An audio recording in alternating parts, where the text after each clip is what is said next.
November 12, 2024. Mental health is real. Seek help and the stigma. On the news this morning. Appeal Court sets up special panel over Rivers political crisis. Customs sees drugs worth billions in Rivers port. Now, new petrol price expected as Ipman Dangote reach agreement. On the foreign scene, New Zealand apologizes to victims of abuse in care homes. I'm Ifechuku Moyela with the news. Now, Court of Appeal Justice Monica Domwa-Mensem has set up a 3-member special panel to hear all appeals relating to the political disputes in Rivers State, including the one between Governor Siminalayi Fubara and the House of Assembly. The panel, led by Justice Onyekachi OTC, has scheduled its first sitting for Thursday. Other members of the panel are Justices Misitura Bokaji Yusuf and James Abundaga. Now, some lawyers in Port Harcourt have been speaking on the implications of presenting the 2025 Rivers State Appropriation Bill to the Victor Okojumbo-led State House of Assembly by Governor Siminalayi Fubara. It comes after Governor Fubara said he is optimistic that the 10th Assembly will give life to the 2025 budget proposal when it is submitted before them.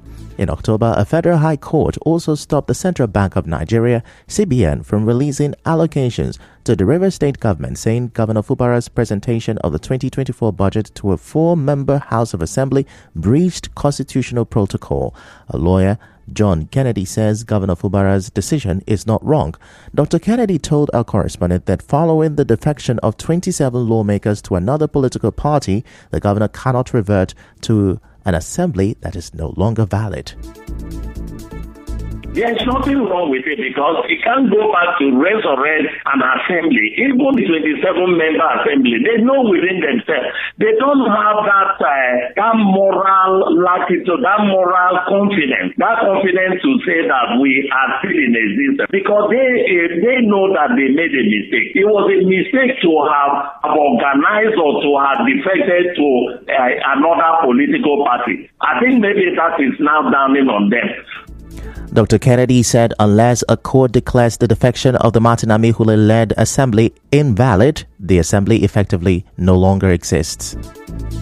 Just another court now pronounced that defection of the 27 members of the Rivers State Assembly isn't right, or that there is no defection. But as of now, given the fact that it was on air, an affidavit was sworn to that effect, and that in actual fact the 27-member assembly defected to another political party. What it means is that they no longer exist. On the spot, Wala Chetam said Governor Fubara should not be in a hurry to present the 2025 Rivers State Appropriation Bill to the Victor Okojumbo-led State House of Assembly. Mr. Chetam said this in an interview with our correspondent. On the issue of presentation of 2025 budgets to the Okojumbo-led assembly, I think the governor is actually in a haste trying to do that presentation of the budget. If the Supreme Court judgments are expected to come out this week, the governor should be able to be patient to wait for the Supreme Court to take a position, and in taking that particular position, then the governor will know what to do. So it will be wrong if the governor hurriedly go to present the 2025 budget before the Okojumbo-led assembly.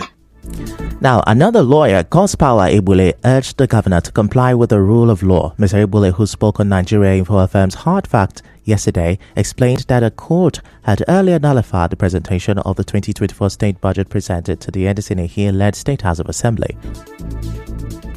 It appears that the governor wants to be swimming in an uncharted water, but you see, ours is a constitutional democracy. So no matter the best of intentions, you must comply with the rule of law, and there is separation of power and checks and balances. So the only authority to preside over the House of Assembly is Right Honorable Martins Amehule as of today. So I do not know the discretion that the governor has decided to exercise to now present the budget before a 3-member House of Assembly, not recognized by law.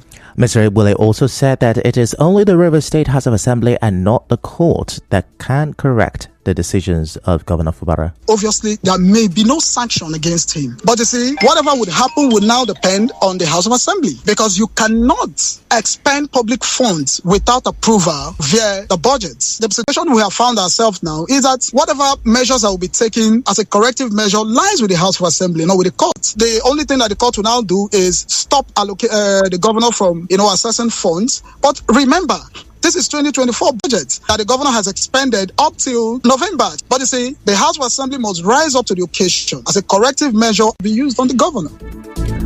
Moving on, some residents of Port Harcourt have disagreed with a statement made by Governor Siminalayi Fubara that there is God's involvement in the political crisis. That God's involvement in the political crisis has turned what was expected to be overwhelming challenges into opportunities. Speaking to our correspondent, the resident said God does not involve himself in political crises. God has no day for this River State issue. God no the day for where problem be. There is no God hands there. God no they support him. God cannot purposely want to initiate crisis just because somebody needs to fulfill what he needs to fulfill. So for me, I would say it's not true. God does not support or make things like that to happen. God's hand is not involved in anywhere. That is all. There is no, quote me guys, there is no God hand in politics. Recall that Governor Fubara at a Thanksgiving service for the chairman of the River State Council of Traditional Rulers said he believes God allowed the current political crisis to pave the way for a new direction in the state. And now to another development now. Governor Fubara has promised to fix the Jim Rex Lawson Cultural Center along Bonny Street, Old Port Harcourt Township. Governor Fubara made the promise when he visited the center yesterday. We're here to assess this facility. It's an arts facility that was constructed by the previous administration, and for a while it has not been put to use. As you can see for yourself, the facility is in a deplorable state. I'm looking at the possibility of fixing it to encourage our young ones that are into art and culture. We tend to bring up a training school, and part of our program is to use this particular facility as a base for it. That's the reason why we're here. I think it's not as bad as they said. We can salvage a lot of things here and put to good use. Our correspondent reports that Governor Fubara earlier inspected the Woji Aleto Alessa Refinery Road Bridge. The Chief Executive Officer of Odibola Properties, Bolaji Oshobukola, has called on Governor Fubara to improve the enabling environment created for real estate investors and developers in River State. Mr. Oshobukola, who is also the State Public Relations Officer of Real Estate Developers Association of Nigeria, REDAN, urged Governor Fubara to permanently address the issue of land grabbing in the state. This occasion is not just a demonstration of our commitment to sustainable development. It is a testament to the power of collaboration between our company and our host community. The various projects and programs executed by the Africa Cluster Development Foundation were the initiative of the Africa people, whether it is the solar power water system or the 80 solar power titulites, the renovated Corpus Lord, the bursary award to 106 undergraduates, the 56 stay school students, procurement and provision of 30 tests for 6 primary schools, and a host of other projects, including the walkway. Speaking during a media chat, the real estate developer also assured the public of the security of their investment when they choose Odibola Properties, adding that the firm takes extra measures in safeguarding their land. Some years back, I bought about 120 plot of land in Alo, going deficit on that transaction that time and selling for 400 to my client. Just 10 years later, you see some hoodlums and miscreants coming to sell part of the land that are not fenced and leaving the ones that are fenced. One of the things Odibola is assuring the general public and those who have invested through us, we will go all lengths to make sure that we protect their property. And that is why we must fight to ensure that land grabbing is brought down to the barest minimum in order to help the upcoming developer not to be a prey in the hand of these land grabbers.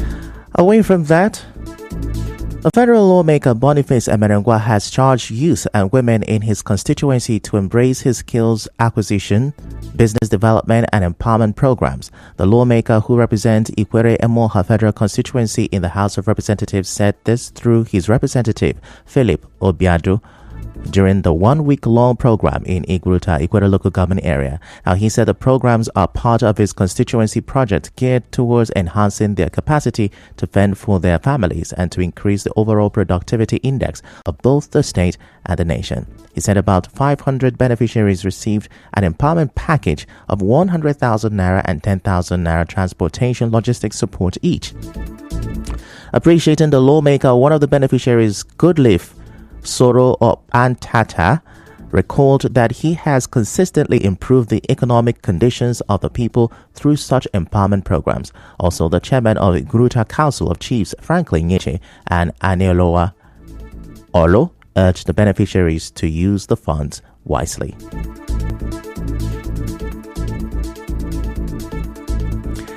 Still to come, new petrol price expected as Ipman Dangote reach agreement. Stay with us.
And now the rest of the news.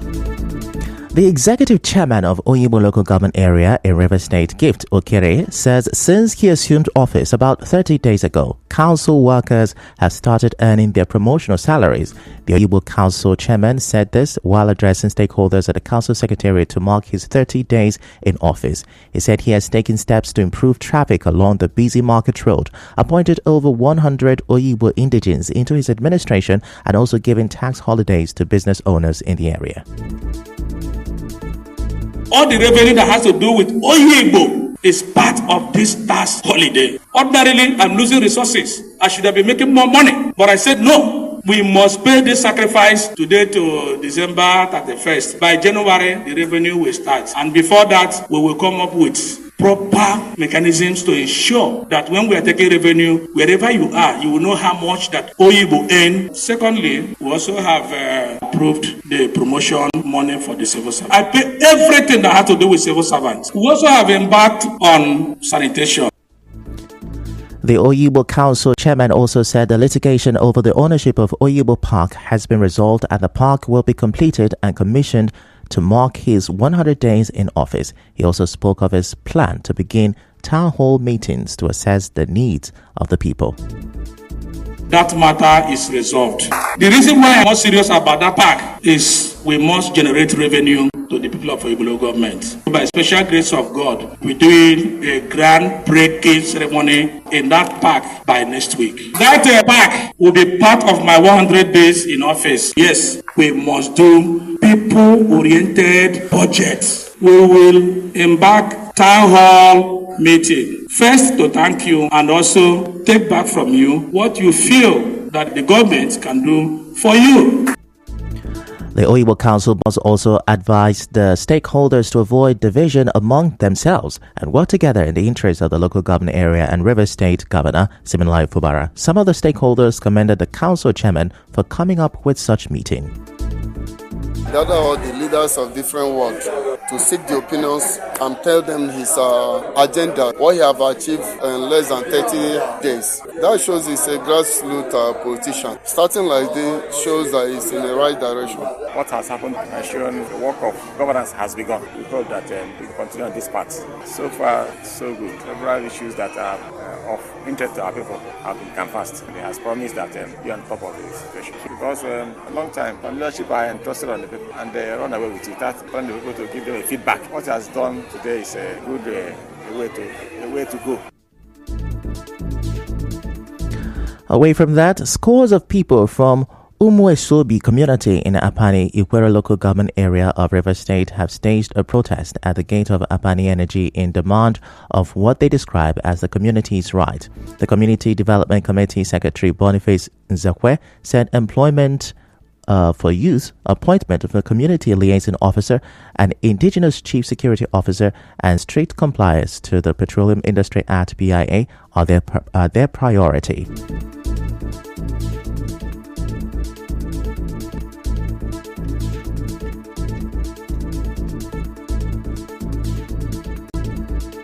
We have not gained anything from this company, even appointments. We said, okay, follow the local content law, which is the PIA, where we need to have our board of directors and all that. They refuse to give it to us. There's one man here they call chief security. He's no longer here. He discredited our land. Come and do some sacrifices. Our people are dying. The appointment of CLO, which they are supposed to make here, they did not do. Even CSO, community need to elect somebody who will be our CSO. But how can you now impose a stranger into this place to be our CSO? The board of directors should be in place. That the CLO appointed here should be recognized. Whatever right that this community that belongs to Mesobi should be given to them and not to be given to somewhere else. The youth president, Hope Ejimebu, also frowned at the company's neglect of Umuesobi people.